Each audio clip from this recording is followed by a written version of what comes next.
Hello and welcome to this reading and conversation with Ilya Kaminsky here at the 22nd International Literature Festival in Berlin and also online, as this event is being broadcasted live on the festival's webpage.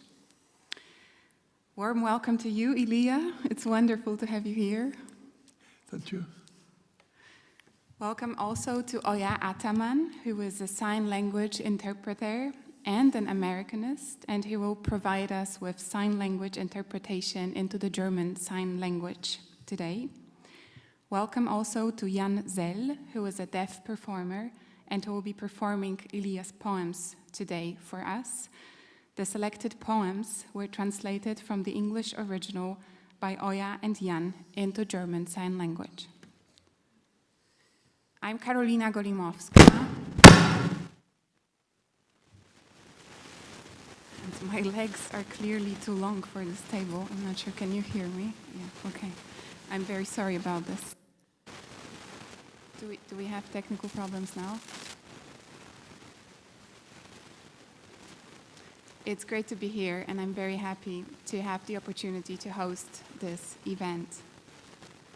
So let me first introduce Ilya to you. Ilya Kaminsky is a poet, a critic, a translator, and also poetry professor. He was born in Odessa, at the time part of the Soviet Union, and in 1993 he moved with his family to the United States, where they were granted asylum. The main language of his poetry is English, so we will talk about this later as well. I know he used to write in Russian at the beginning, but the main language of his poetry now is English. His books of poems, Dancing in Odessa, that was published in 2004, has been translated into more than 20 languages. And our today's event is about Deaf Republic, published in 2019 and translated into German recently by Anja Kampmann and published here in Germany by Hansa. Ilya currently holds the Born Chair in Poetry at the Georgia Institute of Technology, and he lives in Atlanta. So before we move on to reading, to giving you a little bit more of an insight to the book, before we move on to the reading, I would like to ask Ilya for a brief insight, a brief introduction for you to the book. Thank you so much, Karolina, and it's terrific to see you. The last time I saw you was right before the pandemic, so it's wonderful to be on stage here together again. And it's truly an honor to be with Oya and Ian. I have seen Oya perform before, and that was an hour, so I'm jealous to those of you who get to see them perform again here. They're wonderful translators. So to answer the question, thank you all, by the way, for being here. I really appreciate it. To answer the question, Deaf Republic is this fairy tale story, a fable in verse, about a married couple, Sonia and Alfonso, who, at the public gathering, see a soldier shoot and kill a young deaf boy, and in response to that murder, they see the whole community decide to stand up and protest the authorities by refusing to hear them. And the protest begins to be coordinated through sign language. And the story continues with different characters and voices, but that is the basic premise. Shall we read a bit out of it? If you don't mind. I would love to. Before it begins, in the beginning of the book and the end of the book are two poems of more documentary nature, and then a fable in the middle, okay? Hi. If you live it happily during the war. If you live it happily during the war. And when they bombed other people's hearts, we protested, but not enough. We opposed them, but not enough. I was in my bed, Around my bed America was fallen. Invisible house by invisible house by invisible house. I took a chair outside and watched the sun. In the 6th month of a disastrous reign, in a house of money, in a street of money, in a city of money, in a country of money, our great country of money. We, forgive us, lived happily during the war.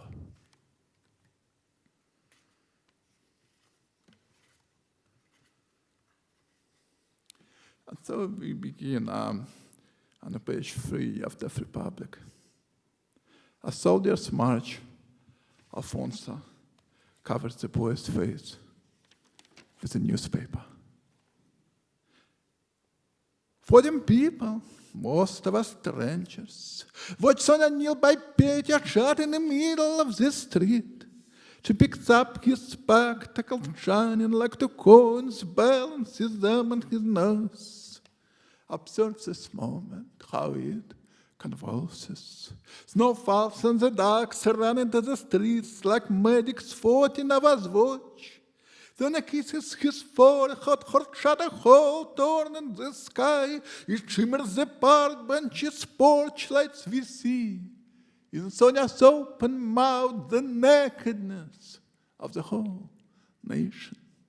She stretches out beside the little snowman napping in the middle of the street. As picking up its belly, the country runs. Alfonso in snow. You're alive. I whispered to myself there for something in your distance. Something runs down the street, falls, fails to get up. I run, etc. with my legs and my hands behind my pregnant wife, etc. Down Vasenka Street, I run, etc. It only takes a few minutes, etc. to make a man. Deafness and insurgency begins. Our country woke up next morning and refused to hear soldiers. In the name of Petya, we refused. At 6 a.m., when soldiers compliment the girls in the alleyway, the girls slide by pointing to their ears. At 8, the bakery door is shut and soldiers Ivana face though he is a best customer. At 10, Mama Gala chucks, no one hears you! At the gates of the soldiers' barracks. By 11 a.m., arrest begin. Our hearing does not weaken, but something silent in us strengthens. After curfew, families of the arrested had homemade puppets out of their windows. The streets empty, but for the squeaks of strings and the tap-tap against the buildings of wooden fists and feet. In the ears of the town, snow falls. Alfonso stands answerable. My people, you were really something fucking fun on the morning of the first arrests. Our man, once frightened, bound to the beds, now stand up like human mass. Darkness passes through us like a police whistle. Here as I testify, each of us comes home, shuts at the wall, at the stove, at the refrigerator, at himself, forgive me. I wasn't honest with you. Life, to you I stand answerable. I ran, etc. with my legs in my hands, etc. I ran down Vasenka Street, etc. Whoever listens. Thank you for the fire on my tongue. Thank you for our argument that ends. Thank you for deafness, Lord, such fire from a match you never lit. So I will read the translations into German by Anja Kampmann, and since I'm not a professional actress nor speaker, please bear with me. I practiced. Wir lebten glücklich während des Krieges. Und als sie die Häuser der anderen zerbombten, protestierten wir. Aber nicht genug. Wir waren dagegen, aber nicht genug. Ich lag in meinem Bett, um mein Bett ging Amerika zugrunde. Unsichtbares Haus um unsichtbares Haus um unsichtbares Haus. Ich stellte einen Stuhl hinaus und betrachtete die Sonne. Im 6. Monat dieser verhängnisvollen Herrschaft im Haus des Geldes, in der Straße des Geldes, in der Stadt des Geldes, im Land des Geldes, unserem großartigen Land des Geldes, lebten wir, vergib uns, glücklich während des Krieges.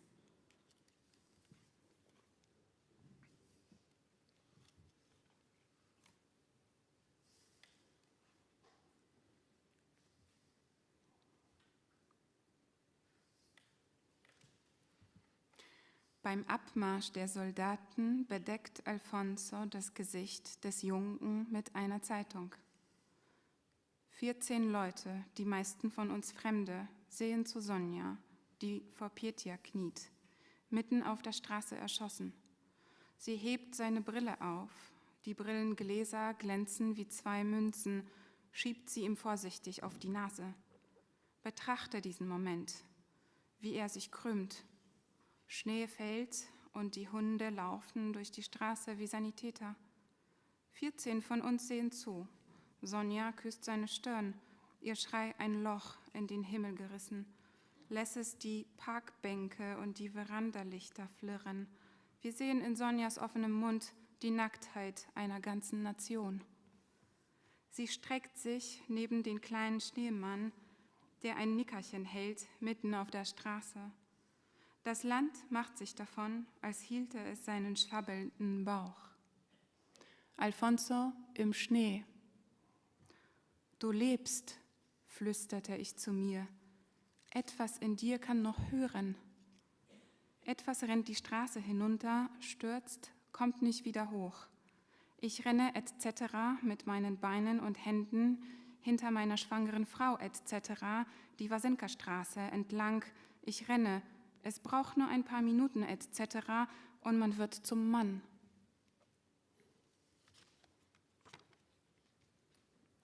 Taubheit, ein Aufstand, beginnt. Unser Land erwachte am nächsten Morgen und weigerte sich, die Soldaten zu hören. Im Namen Petjas verweigern wir uns. Um 6 Uhr früh, als die Soldaten in den Gassen den Mädchen Komplimente machen, huschen sie beiseite und zeigen auf ihre Ohren. Um 8 knallt die Ladentür der Bäckerei dem Soldaten Ivanov vors Gesicht, obwohl er ihr bester Kunde ist. Um 10 schreibt Mama Galia mit Kreide, niemand kann euch hören, an die Tore der Soldatenbaracken. Gegen 11 Uhr vormittags beginnen die Verhaftungen. Unser Gehör lässt nicht nach, aber etwas Stilles in uns richtet sich auf. Nach der Ausgangssperre hängen die Familien der Verhafteten selbstgemachte Puppen aus den Fenstern. Die Straßen leer, bis auf das Knarzen der Schnüre und das Klopf, Klopf gegen die Gebäude von hölzernen Fäusten und Füßen. In die Ohren der Stadt fällt Schnee. Alfonso steht Rede und Antwort. Leute, ihr wart wirklich so verdammt großartig am Morgen der ersten Verhaftungen. Unsere Männer, sonst ängstlich in ihren Betten verkrochen, stehen nun aufrecht wie menschliche Masten. Die Taubheit durchfährt uns wie ein Polizeipfiff. Hier also bekenne ich, jeder von uns kommt heim, schreit eine Wand an, einen Ofen, einen Kühlschrank, sich selbst. Vergib mir, ich war nicht ehrlich zu dir, Leben. Dir stehe ich Rede und Antwort. Ich renne etc. mit meinen Beinen und Händen etc. Ich renne die Vasenka Straße entlang etc. Wer auch immer zuhört, Danke für die Feder auf meiner Zunge. Danke für unseren Streit, der nun endet. Danke für die Taubheit. Gott, so ein Feuer aus einem Streichholz, das du nie entzündet hast.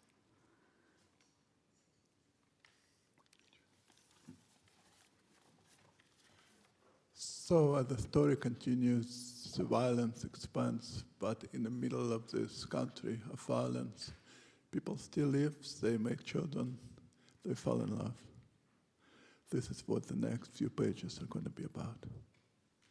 That map of bone, an open vast.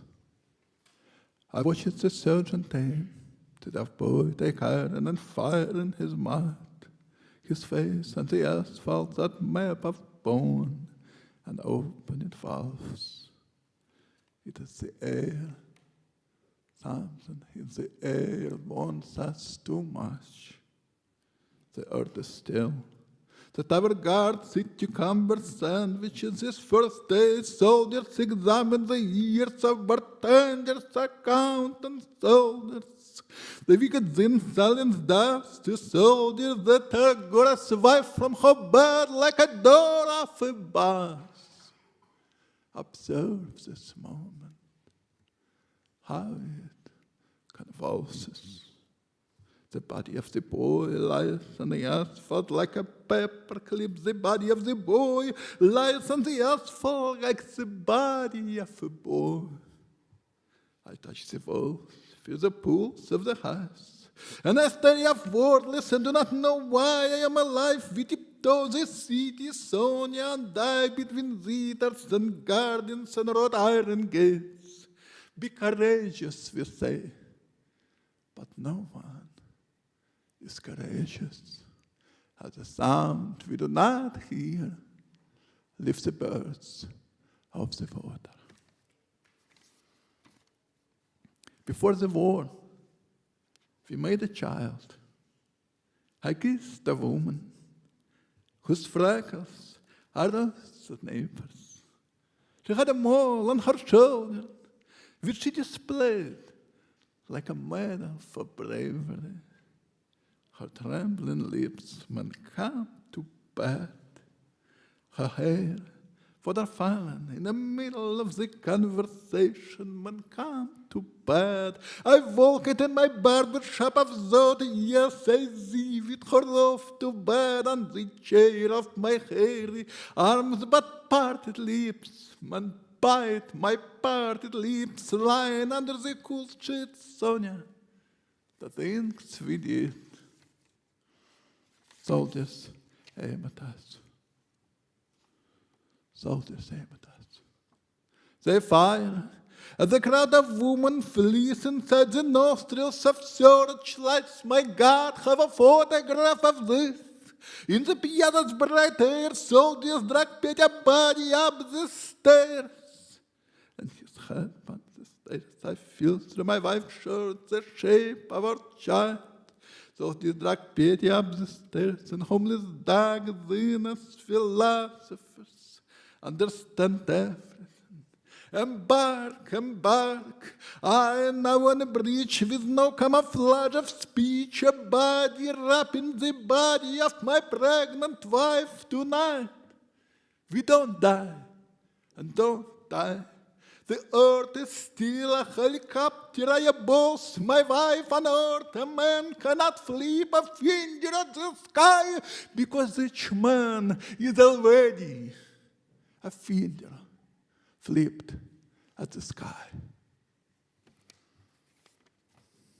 Lullaby, lullaby. Little daughter, rain, water, snow and branches protect you. Whitewashed walls and neighbor's hands, old child of my April's little earth of 6 pounds. My white hair keeps you asleep, lit. While the child sleeps, Sonia undresses. She scrubs me until I spit soapy water. Big, she smiles. A man, should smell better than his country. Such is the silence of a woman who speaks again, silence knowing that silence is what moves us to speak. She throws my shoes and glasses in the air. I'm a deaf people and I have no country but a bathtub and an infant and a marriage bed. Sopping together, that is sacred to us, washing each other's shoulders. You can fuck anyone, but with whom can you see it in water? Fire bombardment. My body ramps in a Ljomok street, my clothes in a pillowcase. I look for a man who looks exactly like me, to give him my Sonia, my name, my shirt. It has begun. Neighbors climb the trolleys at the fish market, break all the moments in half. Trolleys burst like intestines in the sun. Pavel Schatz, I am so fucking beautiful, I cannot stand it. Two boys still holding tomato sandwiches, happening trolley slide. Soldiers same at their faces, their ears. I can't find my wife, where is my pregnant wife? I, a body, an adult male, awaits to explode like a hand grenade. It has begun. I see the blue canary of my country, big breadcrumbs from which cities in size. Big breadcrumbs from my neighbor's hair. The snow leaves the earth and falls straight up as it should. To have a country so important. To run into walls, into streetlights, into loved ones as one should. The blue canary of my country runs into walls, into streetlights, into loved ones. The blue canary of my country watches their legs as they run and fall. As you go out, watch. Vasenka citizens do not know they are evidence of happiness. In a time of war, each is a ripped out document of laughter. Watch, God. They have something to tell that not even they can hear. Climb a roof in the central square of this bombed out city, you will see. One neighbor gives a cigarette, another gives a dog a pint of sunlit beer.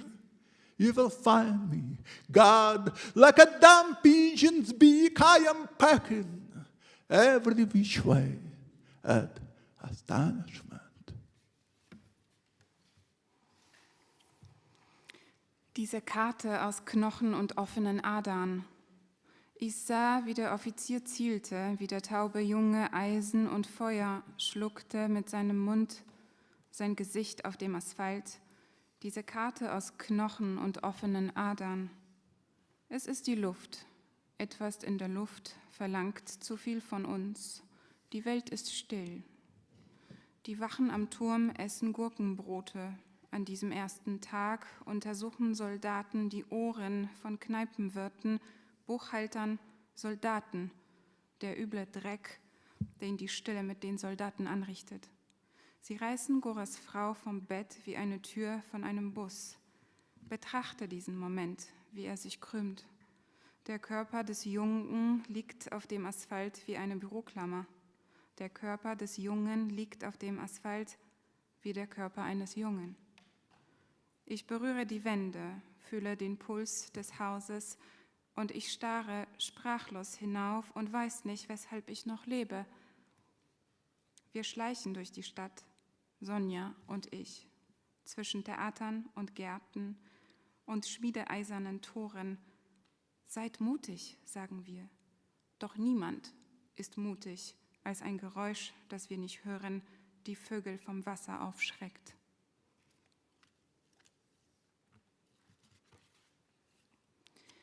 Vor dem Krieg zeugten wir ein Kind. Ich küsste eine Frau, deren Sommersprossen die Nachbarn beschäftigen. Auf ihrer Schulter hatte sie ein Muttermal, das sie vorzeigte wie eine Tapferkeitsmedaille. Ihre zitternden Lippen hießen, komm ins Bett. Ihr Haar, das sich löste mitten im Gespräch, hieß, komm ins Bett. Ich ging durch meine leergefegten Gedanken. Ja, ich raubte sie, trug sie ins Bett auf dem haarigen Sitz meiner Arme. Doch geöffnete Lippen hießen, beiß meine geöffnete Lippen. So zu liegen unter den kühlen Lacken, Sonja, wie wir es trieben.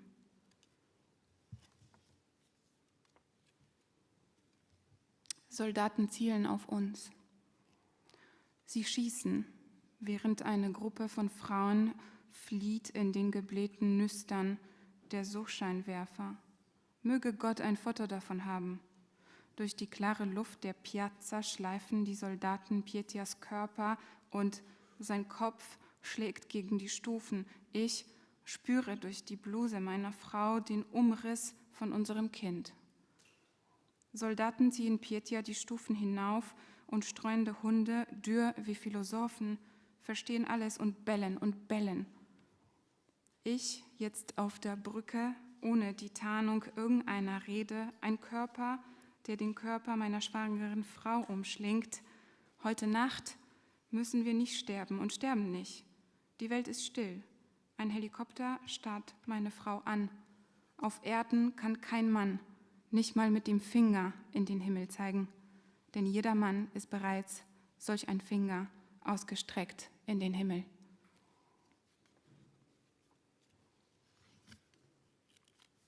Schlaflied. Regen und Wind, Tochterkind. Schnee und Äste schützen dich, weiß gekalkte Wände.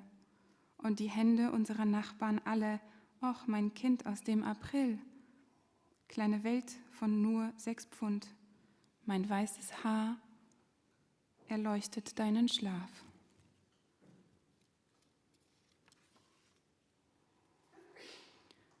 Während das Kind schläft, entkleidet sie Sonja. Sie rubbelt mich, bis ich seifiges Wasser spucke. Schwein, lächelt sie. Ein Mann sollte besser riechen als sein Land. So ist die Stille einer Frau, die gegen die Stille anspricht und weiß, dass Stille uns zum Reden bringt. Sie wirft meine Schuhe und Brille in die Luft.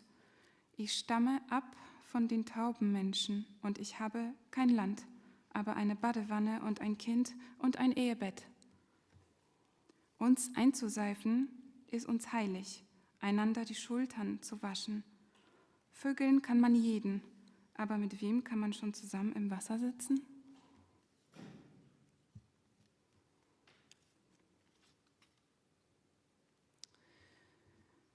Bombardement 4 Uhr früh. Mein Körper rennt durch die Alemowsk-Straße, meine Kleider in einer Kissenhülle. Ich suche nach einem Mann, der genauso aussieht wie ich, um ihm meine Sonja zu geben, meinen Namen, mein Hemd. Es geht los. Nachbarn klettern auf die Straßenbahnwaggons am Fischmarkt, spalten alles, was war, entzwei.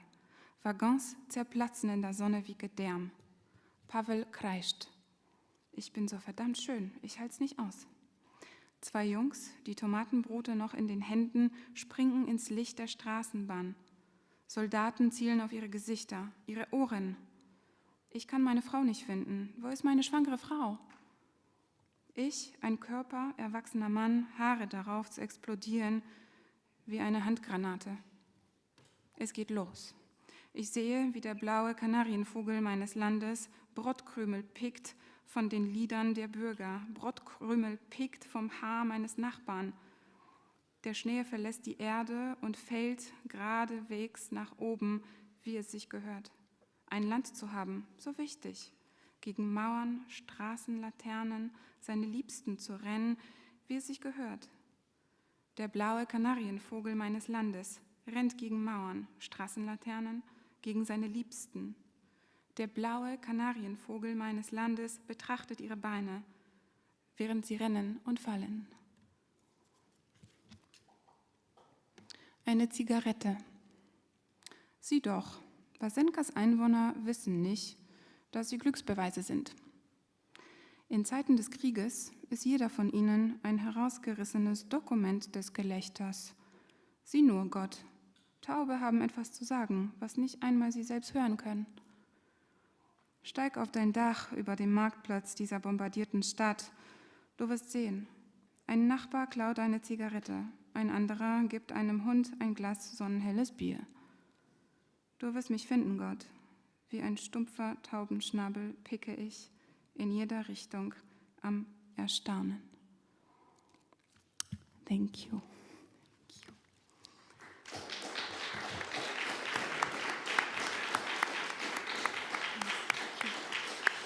So we wanted to give you a little bit more of what the book is about, so that you can see and hear that the poems are linked to one another, that there is a certain dramaturgy in the book, that there is a certain plot that is being developed, which is rather atypical for poetry books. So my first question is about this, Ilya. How did that idea develop? How did this book develop?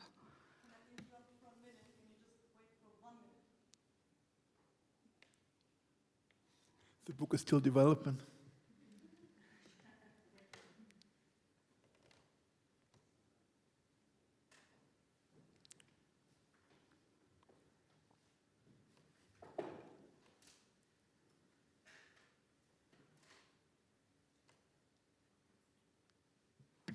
Thank you.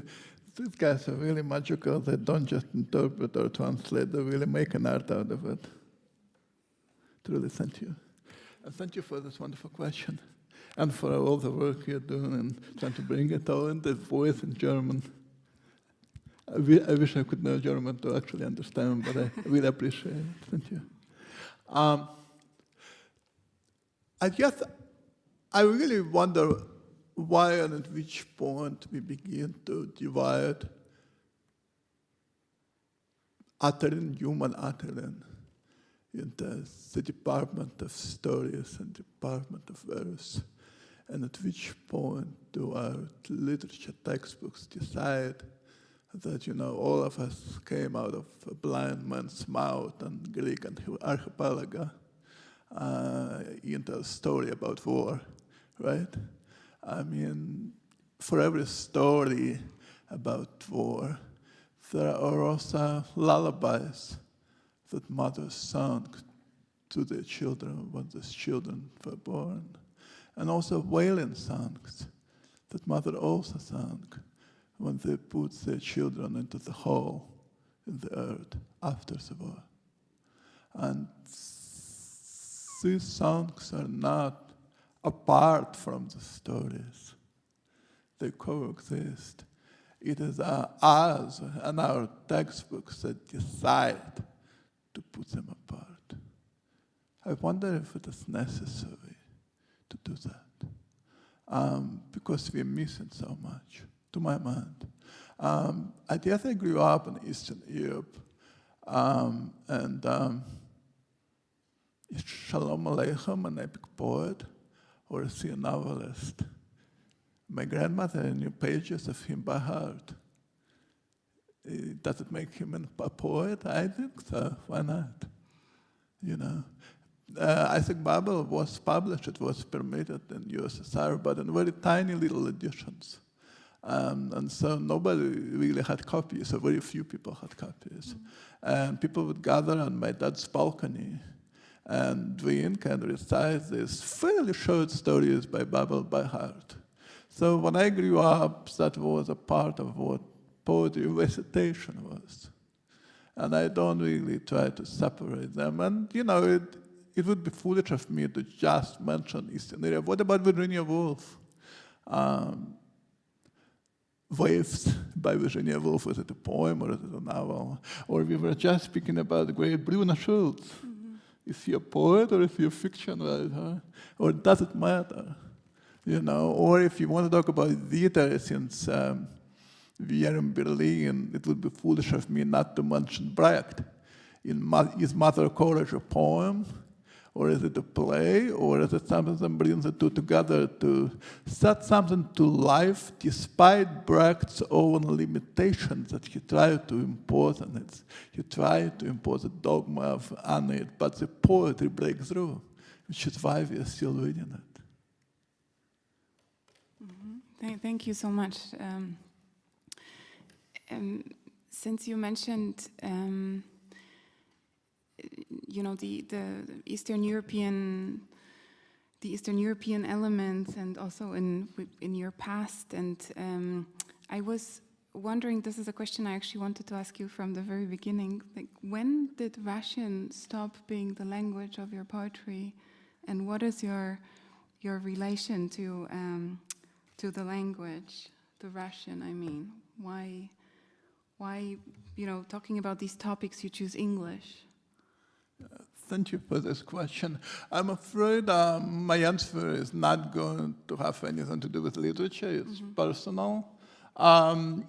In Odessa, I was 16 years old when we left, and I did write poetry in Russian, and I did write in Odessa Russian, Isaac Babel's Russian, which is not exactly the same as Russian from St. Petersburg. It's very Yiddish influenced, it is very Ukrainian influenced, it is Bulgarian and Polish influenced, for that matter.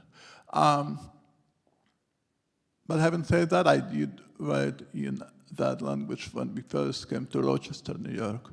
And I continued for about a year. Most kids write poems because it's a good thing to do when you're a kid. And the foolish ones or lucky ones, depending on where your parents stand, keep going. So I kept going. But my father died in '94, a year after we came. And I was writing about him because that's what you do sometimes. And I'm a very messy man, so my drafts were all over the apartment, and I realized that it was probably not a nice thing for my mother to be seeing all these fragments of elegies. And so I began to cross into English, which I didn't really know. It took me about 5 years or so to learn English. But it was something private, something that my mother didn't know for quite a long time. She didn't really follow my poems in English. It was a private space. It still is in some ways a private space. I probably have more accent in English than most of you in this room. So I kind of like it that way. It is nice to have this space where you will never reach perfection. Because what the hell is perfection, and why do you need it? You would much rather stumble in a way the spiritual seeker stumbles, except that unlike a spiritual seeker, you actually have some tools. You have line breaks, you have images, you have syntax. And they're like crutches that help someone like me keep walking. And I like that. So it is never information. It is an attempt to learn how to walk. Mm-hmm. And when the war started, when Russia invaded Ukraine, I know that the first poem we read here today, "We Lived Happily During the War," went viral. I even heard it by accident on Deutschlandfunk in your performance, so you were performing the poem. And so can you say something about this seemingly second life of a poem that was published several years earlier? Yeah, thank you for asking this and for giving the background, which I appreciate. Number one, the war started much earlier than February 2022. It's been ongoing for a while. I was thinking about the poem during the America's invasion of Iraq. And around that same time, Russian invasion of Donbass was also happening, or beginning to happen. The poem is not a pronouncement. The poem is not going to work if it's a pronouncement. The poem is a warning. The poem is very ironic, because look at us now, all being so upset about what is happening in Ukraine. Where we when things were happening in Chechnya, you know. The poem is a warning.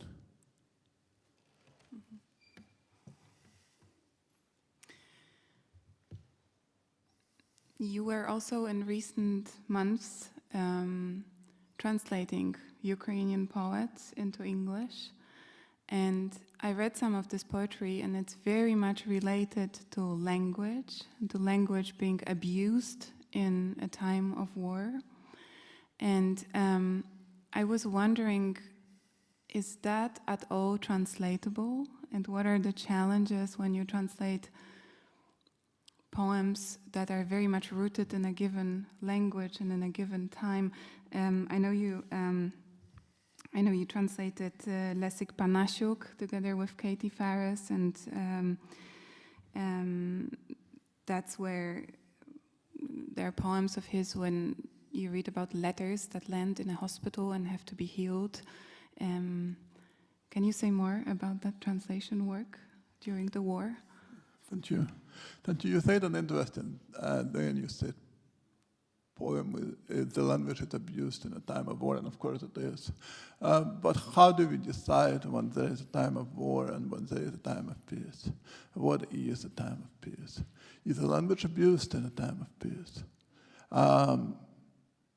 I would say the language is abused in a time of state. Good old Plato was very happy to announce it from very early on, that language is abused in a time of state. State would like to have a normative language. Everybody is the same in a language of state, normative. The job of a state is to create a normative. The job of a lyric poet, by definition, is to step outside of the normative. That is why God gave us senses.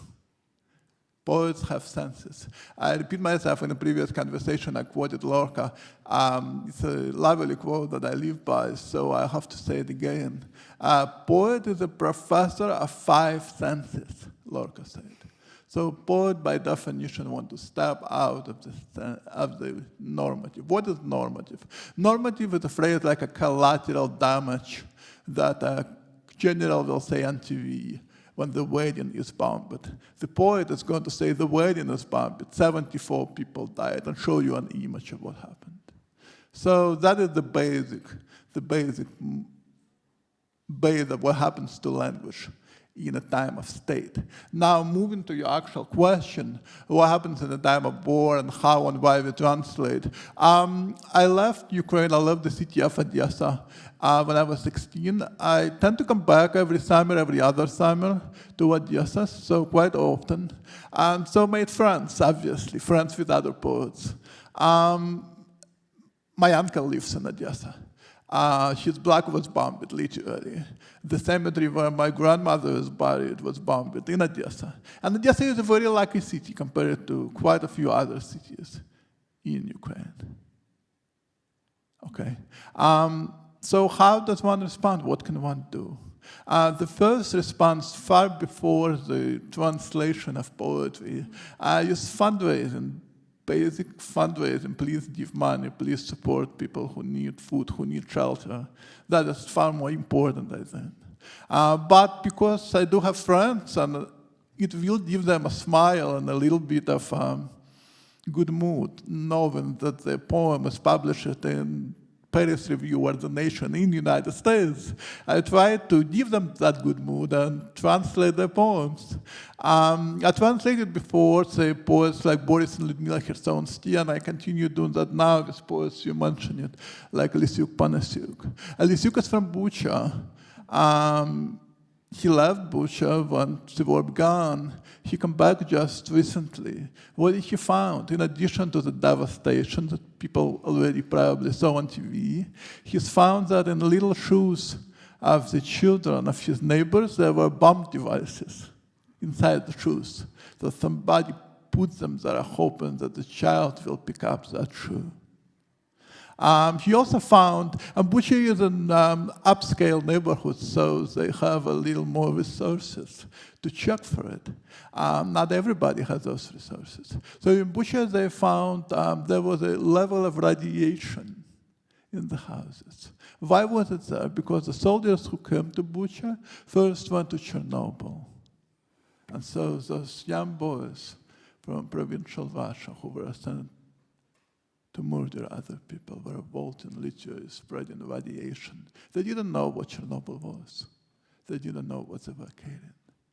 So one tries to translate and just spread the word, because that's what one can do in the West. As simple as that. Mm-hmm. I read also your story you told about the friend in Ukraine whom you were asking how you could help, and he was saying something along the lines, you know, Putin's come and go. If you want to help us, send over some poetry, because we're putting a literary magazine together. And I found it very touching that there seems to be a lot to do for poetry in such dramatically difficult times. So yeah, I think it's tremendously important for these people who write there now to be translated, so that the world can hear them. If I may just interject, I think it's actually quite important to talk about humor and daily life in difficult, quote-unquote, times. The man you mentioned, Evgeny Golubovsky, he's in his 80s. He's a very active 80-year-old man, probably more active than me. He edits some literary magazine now. He edited a newspaper before he was a journalist. He once wrote to Nadezhda Mandelstam in the Soviet times and said, I would like to publish Osip's prose. She's like, okay, you can have copies, but nobody's going to publish it. Well, he was one of the first people in the former USSR during deep Soviet times who was able to publish Osip Mandelstam. And so now when I wrote to him, asking what can I do to help, he said, send us some poems. We're going to publish a literary magazine in the middle of what is happening. And in the city of Odessa, you can sit in the restaurant when there is air raid, and people are going to continue sitting in the restaurant despite the air raid alarm.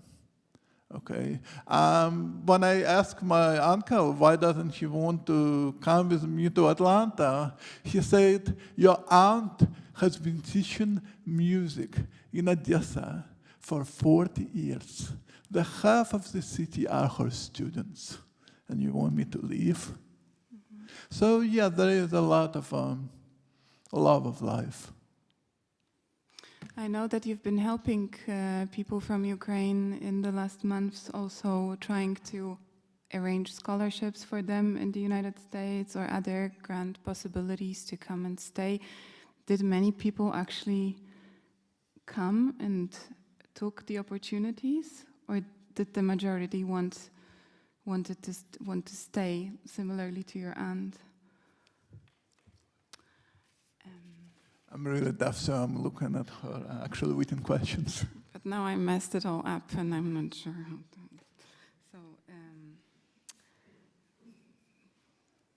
So, yes, luckily, a good number of institutions in the West were able to open the doors.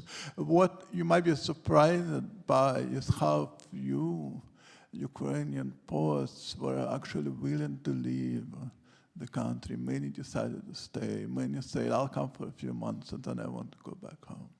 So that is interesting. It's very different from my generation, my parents' generation, when we were living in USSR. It was a very different time. People are feeling far more patriotic. We were running and not always looking back. So that was a lesson for me to learn. But we still try to do, a lot of people are trying to set up scholarships and organizational support. I do want to come back to the Department of Poetry for a moment. Yes, of course, people are writing poems in response to what is happening, but it's not just about information. It is not just about horror. It's what happens to human mind in that particular state? What happens to the language in that particular state? How does the language change? How is our relationship to images, to line breaks, to metaphors changes? That is something that's curious. How is poetry of witness, quote-unquote poetry of witness, of the 21st century different from that of the 20th century? Is it different? If so, what can we learn by looking at it? I think, like any moment, this is one moment that can teach us something about the species. But of course, it's also a moment of a real trauma, a real horror that is happening right in front of our eyes. And it teaches us something about ourselves. What do we do, what we don't do? I'm sitting right in front of you, in front of the microphone. And once again, I shouldn't be here. Somebody from Ukraine should be here who lives in Ukraine, who wasn't just born there. Unfortunately, the men from Ukraine cannot leave. They are required by law to stay and fight. So I hope next year somebody else will be sitting here and speaking. I wanted to come back to, you mentioned the role of the language and how language also changes and how it is being, we already said, abused, not only during times of war. And I think it brings me to what you said about also absurdities in this situation now that many writers notice. If Putin makes it a statement and a claim that he wants to protect the Russian language, and then he bombs parts which are inhabited by Russian speakers, then that is absurd. And I think this is exactly what you were saying with poetry, exploring these absurdities. That's also where this absurd humor comes from, I believe, right? I was saying this. I'll try to answer. Thank you. It's a wise question. It doesn't just have, even in this particular situation with this particular word, it's not just happened. It's something that happened since February. In 2014, when Donbass and when Crimea was taken and Donbass was invaded, Boris Khersonsky, the poet in Odessa, who was at that time a psychology professor at the university in Odessa, came to classroom. And it was entirely Russian-speaking classroom. Odessa at the time was an entirely pretty much Russian-speaking city. And he began to lecture in Ukrainian. He said, today I'm going to lecture in Ukrainian language. The war has started. And at that time, it was a very controversial thing to do. Many people asked questions. In fact, I don't know if for that reason or for other of his activities, but the door to Boris's apartment was set on fire. Today, it's a very popular move. A lot of people begin to switch languages because, hey, their houses are bombed, literally. And it's bombed because TV propaganda is really programming people. Is it a fault of language? I don't know. I'm not going to make these statements. But it is interesting to observe humans, how we react, what happens. There is a marvelous poet from Kharkov, Anastasia Afanasieva, who is a prize-winning Russian language poet from Kharkov. And she was not writing poems. She stopped writing poems since the invasion of Donbass. She said, I don't know how to respond. She began to fish. That's what she was doing for all this time since 2014, fishing. And when this new invasion started in the February, she wrote a poem that began in Russian and ended in Ukrainian. She switched the language right in the middle of the poem. So that was really a dramatic thing to watch as a video for me. I translated the poem. It really depends on the human, how humans respond. You know, for me, I think of the limitations of my world and how can my world learn and expand. And I'm in awe of people who stand up, however they decide to stand up, through language or through action. I would like to come back briefly to the book and ask you about the sign language that is being featured here. It's a sign language invented by the inhabitants of Vasenka, the place, as we heard, where all this is happening. Can you say more about this sign language? At first, I'm sitting on a stage with actual experts. If you would like to learn more, I'm sure they would be glad to answer. But the basic thing that I do want to share, there's no such thing as a universal sign language. Russian and Ukrainian sign languages are very different. American and British sign languages are very different. So there is no one universal sign language. Also, sign languages change, and right now, at this very moment, there is a new language being developed, tactile ASL, tactile language of touch for American Sign Language. That's a new language, only 30 years old. Already they have a brilliant poet writing in it, a deaf-blind man named John Lee Clark. And that's the whole literature is being developed in a language that's only 30 years old. Just think about that. I'm a lip-reading animal. I grew up lip-reading. I didn't have hearing aids until we left USSR. So my native language is lip-reading. And I'm trying to do the same in English, with mixed success, I would say. For me, sign language in the book is something that I wanted to not just use one American or one Russian sign language, but to mix some of them together and to also make it up as we go turning the pages. Why did I do that? Because I wanted the reader to be learning that language as the townspeople in a town were learning that language. So the reader is really the part of community in the book, and it's complicit the way the community is. I don't know if you have read the book, but the book has this larger-than-life figures, Mama Galia, Sonia, Alfonso, these heroes that stand up and protest beautifully, or ugly sometimes. And there is the narrator, the we of the town. Now, the we of the town is not beautiful. The we of the town is complicit. And the speaker, often me, is complicit as well. And the reader may or may not be complicit. So what I wanted the reader to ask themselves as the pages turn is, what is their relationship to that language? What is their relationship to that town? Is the reader a part of that we of the town? Because what does the we of the town do? It stands and does nothing. It watches other people stand up, but it keeps quiet by the end of the book. And also through the book, how do I do it? How does the reader learn that language? Through the book, you're given signs, and some of the signs repeat, and you have a subtitle signifying what the sign means.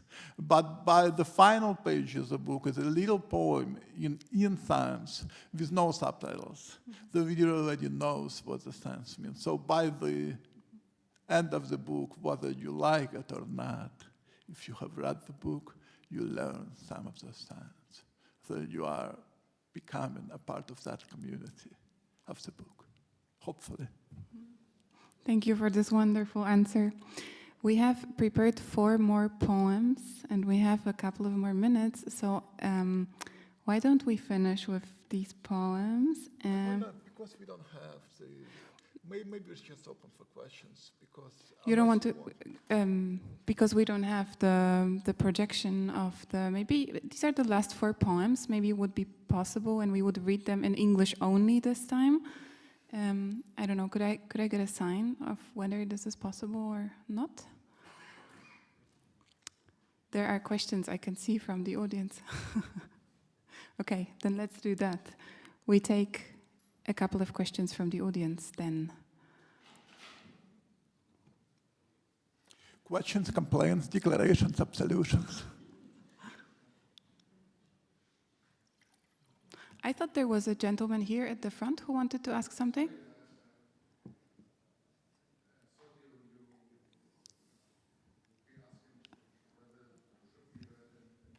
Oh, okay. Sorry. I see. I misinterpreted it. So, are there any questions? There is one here. We have a lady in the middle.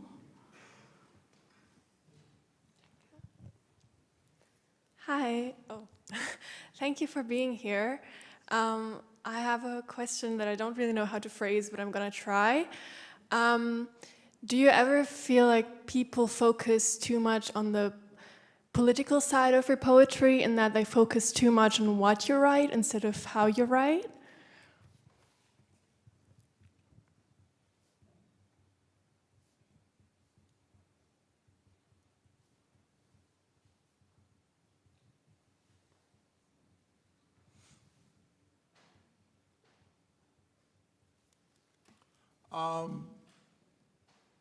It's a question for me, or like who is doing the talking? Do you think people focus? I think people talk about what they need to talk about. My job is to, I'm interested in poetry as ecstatic activity. I think, look, if you read a poem, and for whatever reason, because it's good enough, because it's haunting enough, because it's bad enough, because it's strange enough, you need to come back to that poem. And then come back to that poem again, and then come back to that poem again. That poem is a spell, literally, a spell. Language began for reasons somewhat different than we use it daily today. Let's take a simple poetic device, repetition. It's the most basic device. You get it all the way from Bible to Goethe. When it doesn't work, it is flat. It's predictable. When it works, for example, Goethe repeats, but never exactly the same way it was. You make a certain discovery. Something strange happening. You may like it, you may hate it. Lots of people love Stan, lots of people hate Stan, lots of people love the Bible, lots of people hate it. But it's like a scar. It changes you forever. So what is repetition? Where does it begin? According to Anthropology 101 in college, I ended up taking a class for better or worse. They tell us that once upon a time we were on an African continent, a small group of people, and we had a shaman, a leader of the tribe. And we just began to make fire. We didn't quite have the language yet. We were just beginning. And the shaman looked at that fire and he said, fire, fire, fire, fire, fire, fire, fire, fire, fire, fire, fire, fire, fire, fire, until he dropped. And everybody was looking like, what just happened? And what happened is the language was used for more than just information. Language is a spell. That's what I'm curious about. I have no idea if I'm good at it. I would like to be. And not necessarily through repetition. Repetition is just a very easy example. But that is what makes me interested in poetry. Now, I can't sit here and tell you what you should be interested in poetry. It's up to you. It's your life. You live it. I can just share mine. Thank you. And also about politics. Politics is the art or the failure of people living together.